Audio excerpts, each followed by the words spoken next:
अस्सलाम वालेकुम, मतीउल्लाह जान, MJ TV। Islamabad high court में बहुत ही दिलचस्प एक कानूनी सवाल खड़ा हो गया है और ये सवाल बराह रास्त उन आम शहरियों से मुताल्लिक है जिन पर एक ही वक्त में पूरे मुल्क में FIRें काट दी जाती हैं।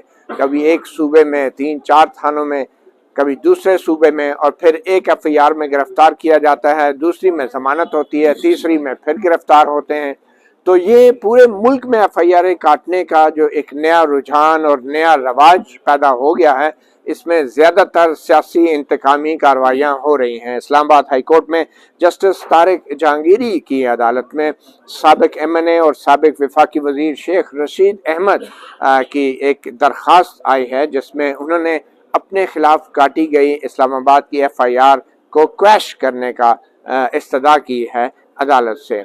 और उन पे इल्ज़ाम ये था कि शेख रशीद अहमद ने इस्लामाबाद में अपने एक बयान में ये दावा किया था कि वो ये जानते हैं कि साबिक सदर आसिफ अली जरदारी ने पैसे दे के चंद दहशतगर्दों को हायर किया है कि वो जनाब इमरान खान जो साबिक वज़ीर आज़म हैं उनकी जान ले लें। इस बयान के फ़ौरन बाद कानून के मुताबिक इस्लामाबाद में भी FIR काटी गई, कराची में भी FIR, सिंध के कुछ इलाकों में, बलूचिस्तान में भी FIRें काटी गई और अब हमने देखा कि मरी में भी FIR काटी गई। शेख रशीद अहमद को पहले इस्लामाबाद की अदालत में पेश किया गया, फिर शेख रशीद अहमद को मरी की अदालत में भी पेश किया गया।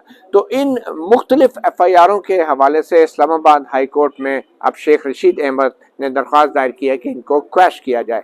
अब इस्लामाबाद की FIR तो क्वैश हो सकती है, मगर इस्लामाबाद हाई कोर्ट क्या दूसरे सूबों में दर्ज FIR को क्वैश कर सकती है? बज़ाहिर ऐसा नहीं है। और इसी सवाल के ऊपर आज जस्टिस तारिक महमूद जहांगीरी ने दूसरे सूबों से भी एडवोकेट जनरल साहिबान जो हैं उनको बुलाया था, सिंध से, बलूचिस्तान से, पंजाब से, और अपनी मुआवनत के लिए जो वकला की जो बार कौंसलें हैं उनके नुमाइंदों को भी बुलाया था। इस वक्त मेरे साथ मौजूद हैं राजा अलीम अब्बासी एडवोकेट जो कि चेयरमैन हैं इस्लामाबाद बार काउंसिल के और सुप्रीम कोर्ट के लॉयर भी हैं। अलीम अब्बासी साहब, ये बड़ा ही एक दिलचस्प सवाल है। हमने देखा कि इससे पहले सहाफ़ियों को भी गिरफ्तार करके इमरान रियाज हैं और फिर कुछ सियासतदानों को गिरफ्तार करके उनको पूरे मुल्क की सैर कराई जाती थी।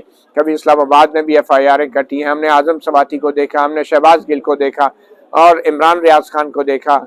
तो ये पूरे मुल्क में जो FIRें काट दी जाती हैं एक ही जुर्म के ऊपर, उस हवाले से अब मसला है और सवाल है जो कि जस्टिस तारिक जहांगीरी कर रहे हैं।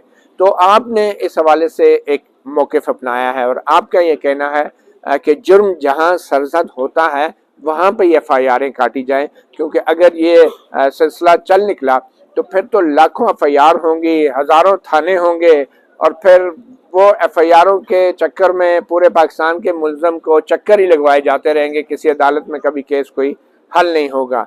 तो आपका एग्जैक्टली क्या मौक़िफ़ था और सवाल क्या था जो जस्टिस तारिक महमूद जहांगीरी ने किया है? थैंक यू मती भाई, अपना बहुत शुक्रिया, आपने मुझे मदऊ किया। बहुत इम्पोर्टेंट क्वेश्चन था और बड़ा ज़बरदस्त क्वेश्चन जो फॉर्मुलेट किया तारिक जहांगीरी साहब ने, ऑनरेबल जज ऑफ द हाई कोर्ट, और इसकी बड़ी ज़रूरत है। क्वेश्चन ये था, मैं as a vice chairman Islamabad bar council, उन्होंने मुझे नोटिस किया कि आप असिस्ट करें कोर्ट्स को, और पाकिस्तान बार काउंसिल को भी कहा और जो हमारे एडवोकेट जनरल्स हैं उनको भी कहा। क्वेश्चन ये था कि क्या एक प्रेस कॉन्फ्रेंस जो इस्लामाबाद में होती है या कोई एक वर्डिंग किसी के डेफेमेशन के हवाले से, किसी की ज़ात के हवाले से, किसी को थ्रेट करने के हवाले से अगर इस्लामाबाद में वो ऑफेंस होता है तो क्या उसको उसकी FIR इस्लामाबाद के अलावा भी हो सकती हैं? तो मैंने उनसे कहा कि जी कानून तो इसमें बहुत वाज़ेह है। 179 है क्रिमिनल प्रोसीजर कोड जो हमारा ज़ाब्ता फौजदारी है, उसमें बड़ा वाज़ेह है कि एक सूरत में 2 थानों को या 3 थानों को या 4 थानों को जुरिसडिक्शन हो सकती है। कि मिसाल के तौर पे एक इस्लामाबाद में एक चोरी होती है, एक डकैती होती है, और वो आदमी जो डकैत है, वो चोर है, वो जो लूटेड मनी है या लूटेड आर्टिकल्स हैं वो उससे जाके बावलपुर से या मुल्तान से या किसी और सूबे से बरामद होते हैं, तो वो उस इन दोनों को जुरिसडिक्शन है इस्लामाबाद के थाने की को जहाँ जिसके हदूद से डकैती हुई या चोरी हुई, और उस थाने को जिसमें जाके वो रिकवरी हुई, वो भी FIR काट सकते हैं और इस्लामाबाद भी काट सकते हैं। लेकिन जो देखने वाली बात है, जो इम्पोर्टेंट क्वेश्चन ये है कि जब लॉ ये कहता है कि अगर ऑफेंस एक जगह हुई और होते साथ ही कंप्लीट हो गई ऑफेंस, तो वो फिर कोई दूसरा थाना, कोई दूसरा एरिया, कोई दूसरा सूबा उस पर FIR काट नहीं सकता। मिसाल के तौर पे अगर किसी के खिलाफ कोई थ्रेट किया जाए किसी प्रेस कॉन्फ्रेंस के ज़रिए या किसी TV टॉक के ज़रिए, वो अगर इस्लामाबाद में होती है, तो जो ही वो जुर्म होगा, डेफिनेटली जुर्म होगा कि मैं किसी की डेफेमेशन करने का इख्तियार उस बंदे को नहीं होगा, लेकिन वो जुर्म जो ही उसको जो वो गाली देगा या जो उसके खिलाफ जो स्कैंडलस बात करेगा, जो ही बात कंप्लीट होगी तो वो ऑफेंस मुकम्मल हो जाएगी। बात शुरू करने के साथ ऑफेंस शुरू हुई और बात मुकम्मल होने के बाद ऑफेंस कंप्लीट हो गई, तो ऑफेंस शुरू भी इस्लामाबाद में हुई, ऑफेंस कंप्लीट भी इस्लामाबाद में हुई। तो इसमें लॉ बड़ा वाज़ेह है कि 179 के तहत आप उसको डिफरेंट जगहों पे FIR नहीं कर सकते। और ये जो कॉन्स्टिट्यूशनल स्कीम है कि man can't be vexed twice, आप डबल जेवरिटी का जो कंसेप्ट है वो लॉ में बहुत क्लियर है कि आप एक आदमी को एक जुर्म में एक से ज़्यादा सज़ा नहीं दे सकते। जुर्म है, जुर्म हुआ है, लेकिन मैंने भी जो असिस्ट किया ऑनरेबल कोर्ट को, मैंने कहा जी कि जो मेरा अपना व्यू है ज़रा कानून के तालिब इल्म की हैसियत से, और ये बहुत अच्छा इंपॉर्टेंट क्वेश्चन है क्योंकि हर गवर्नमेंट, ये नहीं है कि पहली दफ़ा FIRs हुई, इससे पहले साफ़ियों के साथ होती रही, मुख्तलिफ जमातों के साथ होती रही FIR। अरशद शरीफ के खिलाफ भी FIR पूरे मुल्क में उससे हुई, उससे पहले भी हुई, मतलब उससे पहले मुख्तलिफ अदवार में, नवाज शरीफ साहब के दौर में भी और बाकी अदवार में भी। तो ये बहुत अच्छा क्वेश्चन है और इसको सेटल होना चाहिए for all times to come, क्योंकि अगर इस एनालॉजी पे आप करेंगे तो मिसाल के तौर पर मैंने वहाँ ये भी कहा कि जी मोहतरमा बेनज़ीर भुट्टो का कत्ल हुआ लियाकत बाग रावलपिंडी में, तो उसका अगर इस एनालॉजी पे आप करेंगे कि उसका जो कॉन्सिक्वेंसेस नसूब हुए लाड़काना में, डेफिनेटली सबसे ज़्यादा इश्तिहाल शायद लाड़काना में लोगों को हुआ, लेकिन आप कानून उसकी इजाज़त तो नहीं देगा कि FIR आप रावलपिंडी में काटें, जो भी थाना होगा वहाँ, और एक FIR आप जाके लाड़काना में काटें और तीसरी FIR आप जाके बलूचिस्तान में काटें। तो ये कानून की स्कीम और स्पिरिट के ख़िलाफ़ है। और यही मैंने जज साहब से कहा और मैंने डिफ़र किया उस व्यू से कि जी जिसमें ये कहा गया, एडवोकेट जनरल पंजाब ने ये कहा कि जी चूँकि इसका कॉन्सिक्वेंस, इस प्रेस कॉन्फ्रेंस का कॉन्सिक्वेंस या इसके जो बातें की गई उनका कॉन्सिक्वेंस जाके इंसू हुआ कराची में, तो वो कर सकते हैं। तो ये मेरा अपना व्यू है कि ये प्रॉपर व्यू नहीं है। अच्छा हलीम भाई साहब, बड़ा अजीब और हैरानकुन रद्द-ए-अमल था सरकार के सूबाई जो एडवोकेट जनरल और प्रोसिक्यूटर जनरल हैं उनका। लगता ये है कि वो कानून से ज़्यादा कोई सियासी बुनियादों पर अपनी राय बना रहे हैं। सबसे हैरानकुन व्यू तो सिंध के प्रोसिक्यूटर जनरल फयाज शाह साहब का था। उनका ये कहना था कि बिल्कुल FIR काटी जा सकती हैं और सिंध के अंदर जो FIR काटी गई हैं शेख रशीद के ख़िलाफ़, वहाँ पे भी जो है वो उसका नौयत मुख्तलिफ है और उनके इंफॉर्मेशन उसमें डिफरेंट है, मगर एक ही मामला है, जुर्म एक ही सरजद हुआ है। तो ये मौक़िफ़ आपको लगता है कि ये एडवोकेट जनरल या प्रोसिक्यूटर जनरल जो हैं वो सियासी हुकूमत के उसमें असर में आके ये राय दे रहे हैं? क्योंकि यहाँ पे वो नुमाइंदगी तो नहीं कर रहे, यहाँ पे तो अदालत ने उनको मुआवनत के लिए बुलाया और उनको अपनी आज़ादाना राय देनी चाहिए। तो आपको सिंध हुकूमत के प्रोसिक्यूटर जनरल का मौक़िफ़ कैसे लगा? देखिए मैं खुद भी 5 साल डिप्टी अटॉर्नी जनरल रहा। डिप्टी अटॉर्नी जनरल, ये जो लॉ ऑफिसर्स होते हैं, एडवोकेट जनरल सिंध हैं या एडवोकेट जनरल पंजाब हैं या अटॉर्नी जनरल हैं, उनकी 2 कैपेसिटीज़ हैं। एक उनकी कैपेसिटी वो है जो बहैसियत उनकी गवर्नमेंट नुमाइंदे के तौर पे होती है, और दूसरी कैपेसिटी वो है जो कि वो उनको बतौर लॉ ऑफिसर्स के, बतौर कानूनदान के, वो उनको उस राय का इजहार करना पड़ता है। तो आज जो उनको जिस कैपेसिटी में बुलाया गया यहाँ इस्लामाबाद हाई कोर्ट में, वो कैपेसिटी थी उनकी लॉ ऑफिसर्स की नहीं थी, वो टू असिस्ट द कोर्ट थी। और ज़ाहिर है उनकी जो एडवोकेट जनरल्स हैं या लॉ ऑफिसर्स हैं उनका अपना एक मौक़िफ़ है, गवर्नमेंट की इंस्ट्रक्शंस होंगी तो उन्होंने फॉलो की होंगी। बहरहाल मेरा तो व्यू था, एक इंडिपेंडेंट व्यू था कानून के हवाले से, तो मैंने वो दे दिया। चले ठीक है। फयाज शाह साहब प्रोसिक्यूटर जनरल सिंध जो हैं, फयाज शाह साहब ये आपका एक मौक़िफ़ है कि FIR मुख्तलिफ शहरों में काटी जा सकती हैं, तो क्या ये ह्यूमनली पॉसिबल है कि एक शख्स के खिलाफ पूरे पाकिस्तान में सैकड़ों FIR हों, वो सारी उम्र तो थानों के ही चक्कर लगाता रहेगा? नहीं जी, ऐसा नहीं है। FIR जो है वकूल की एक ही होती है। सुप्रीम कोर्ट का इसमें केस है पहले से ही, इसमें ये इशू पहले बहुत दफ़ा उठे हैं और सुप्रीम कोर्ट ने इसे सेटल कर दिया। इशू आज जो है अदालत के सामने वो ये है कि जज साहब का व्यू पॉइंट ये था कि पॉलीक्लिनिक है इस्लामाबाद में वकूआ हुआ तो आपने कराची में क्यों एफआईआर की, तो उस पर हमने आज उन्हें असिस्टेंस किया और नेक्स्ट डेट पे मजीद क्लियर हो जाएगा। लेकिन आज आपका क्या मौक़िफ़ था कि हो सकती है कराची जी में क्यों? बिल्कुल, वकूए की एक ही एफआईआर होती है, इस वकूए की सिर्फ कराची में ही एफआईआर हुई है, इस्लामाबाद में पहले नहीं तो हुई। इस्लामाबाद में नहीं जी, इस्लामाबाद में कोई भी नहीं हुई है, अच्छा। इस वकूए की कोई भी लेकिन नहीं। एक शख्स जो इस्लामाबाद में खड़ा कोई बात कर रहा है, उसकी कराची में कैसे एफआईआर कर यही सकते हैं? क्वेश्चन ऑफ लॉ है कि उसका इंस्यू देखा जाएगा, उसका असर देखा जाएगा, कहाँ जाएगा। जैसे ब्लास्फेमीज के लॉज हैं वो मजहबी हो जाते हैं, ये पॉलिटिकल या किसी की जात पे अटैक करने का है, उसका रिजल्ट देखा जाता है कहाँ आ रहा है। लेकिन कहाँ लॉ में ब्लास्फेमी और गुंजाइश है। कहाँ आसिफ जरदारी देखिए- साहब, देखिए- आप इसमें मजहब को कहाँ से लेकर नहीं आ नहीं गए हैं? नहीं, आप बात समझे नहीं है कि जो मजहब की हेट्रेड स्पीच है हाँ, वो अगर मजहबी बुनियाद पे होती है तो उसको ब्लास्फेमी कहते हैं। ठीक है। अगर वो अदर देन मजहब होती है तो वो हेट्रेड स्पीच उसकी जात पर अटैक होता है।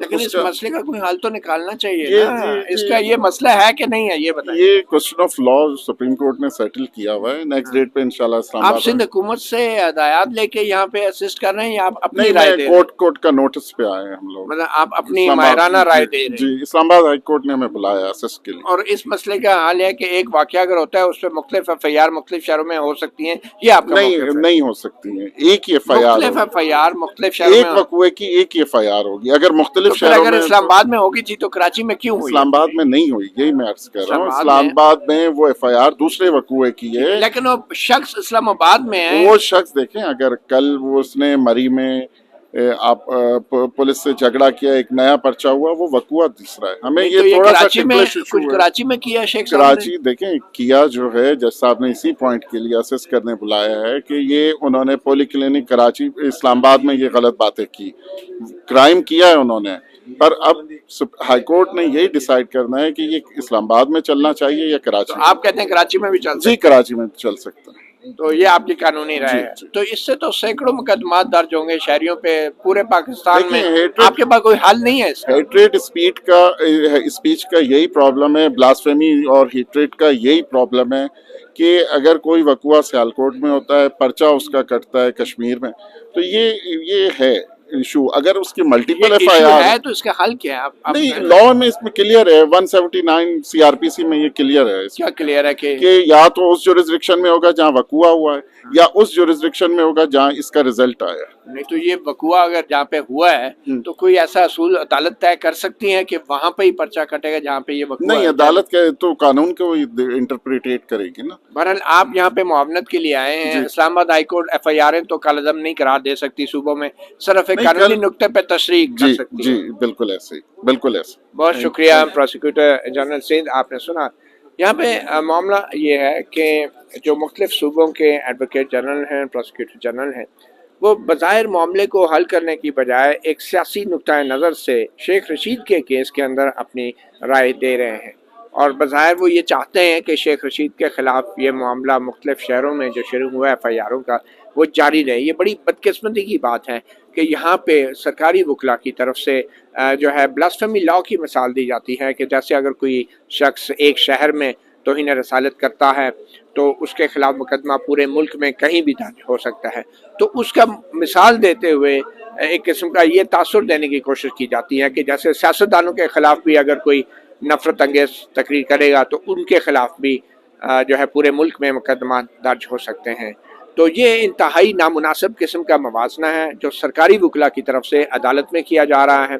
मगर जस्टिस तारिक जहांगीरी एक सवाल पे अभी तक वो खड़े हैं और बार बार ये पूछ रहे हैं कि अगर एक शख्स ने एक जगह पे खड़े होके कोई गलत बात की है तो उस जगह पे, उस शहर में, उस थाने की हदूद में उस पर मुकदमा दर्ज अगर हो जाता है तो फिर दूसरे शहरों में मुकदमा दर्ज करने की अगर इस रुझान को मज़ीद इसको सपोर्ट किया गया तो फिर तो सैकड़ों एफआईआर होंगी, एक शहरी होगा और वो सारी उम्र थानों के चक्कर लगाता रहेगा। और ऑब्वियसली ऐसा करने से रियासत का वक्त भी ज़ाया होता है, वसाइल भी ज़ाया होते हैं, अवाम का टैक्स का पैसा है और अदालतें कभी किसी नतीजे पे भी नहीं पहुंच सकती। तो ये बहुत एक अहम सवाल है जो इस्लामाबाद हाई कोर्ट में इस वक्त ज़ेर बहस है। और आइंदा तारीख पे जो डिप्टी अटॉर्नी जनरल पेश हुए मुनव्वर इकबाल दुगल साहब, उन्होंने एडिशनल अटॉर्नी जनरल, उन्होंने ये कहा कि मुझे सोचने का वक्त दिया जाए, जबकि इस्लामाबाद के जो एडवोकेट जनरल हैं जहांगीर जदून साहब, उनकी तो राय थी कि जनाब बिल्कुल ये होना चाहिए और हर शहर में एफआईआर काटी जा सकती है, और उन्होंने भी वो तौहीन रसालत के कानून की मिसाल दी, जो इंतहाई मैं समझता हूँ नामुनासिब बात है कि इस तरह इस कानून का सहारा लेकर एक ऐसे रवायत को और रवाज को और कानून को फ़रोग दिया जाए जिसके तहत एक शहरी के ख़िलाफ़ पूरे मुल्क में किसी भी थाने में सिर्फ इसलिए एफआईआर काटी जा सके कि जो टेलीविज़न है वो हर शहर में है और वहाँ पे हब में कोयटा में कोई टीवी देखने वाला कोई भी शहरी इस तरह की एफआईआरें काट दी जाए। और ऐसे कानून का सबसे ज़्यादा फ़ायदा गैर जमहूरी क़ुव्वतों को होता है, इस्टेब्लिशमेंट को होता है, और ये हमारे सामने की मिसाल है कि किस तरीके से सहाफ़ियों के ख़िलाफ़ भी मुख्तलिफ़ शहरों में मुबैना तौर पे इस्टेब्लिशमेंट और खुफिया इदारों की ईमा पर एफआईआरें काटी गई हैं और इस तरह उनको ब्लैकमेल किया गया, प्रेशराइज़ किया गया है। और ये बदकिस्मती से ये जो रुझान है अब इसको ख़त्म होना चाहिए। देखते ही हैं कि क्या इस्लामाबाद हाई कोर्ट इस रुझान को ख़त्म कर पाएगी या नहीं, और फिर इस हवाले से अगर मामला सुप्रीम कोर्ट में जाता है तो सुप्रीम कोर्ट इस मामले को कैसे रोकेगी। मतियुल्लाह जान MJ TV से इतना ही, इजाज़त दीजिए, अल्लाह हाफ़िज़।